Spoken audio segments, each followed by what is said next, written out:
And by going into our underclass structure, going to be 7 converging factors going to push us.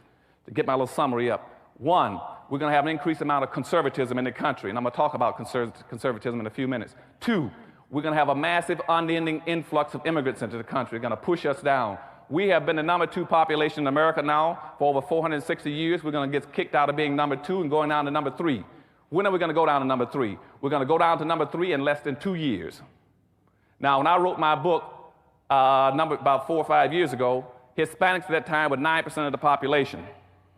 They've now moved in 6 years from 9% up to 11%. Blacks were 12.3% 6 years ago. They're still at 12.3%. Now you got the Hispanics at 11 and blacks at 12.3. According to the Census Bureau 2 weeks ago in Washington, D.C., they anticipate Hispanics passing blacks right on time, as I had predicted.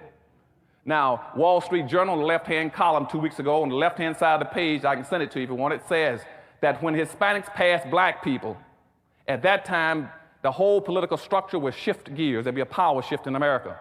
That nobody's going to go to black folk to ask them anything anymore because you're no longer the dominant minority population. They're already preparing for this. They're already creating all kinds of major programs around the country where they will go and check with Hispanics about anything they want to know about minorities.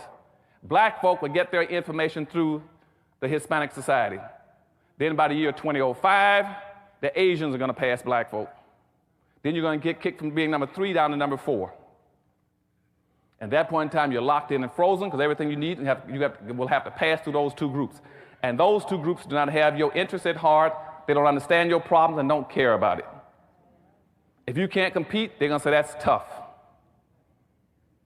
And so what we're going to try to do today in dealing with just that one issue, as well as conservatism and the problems of technology in America that's also going to make us push us in the underclass, is to teach you how to compete.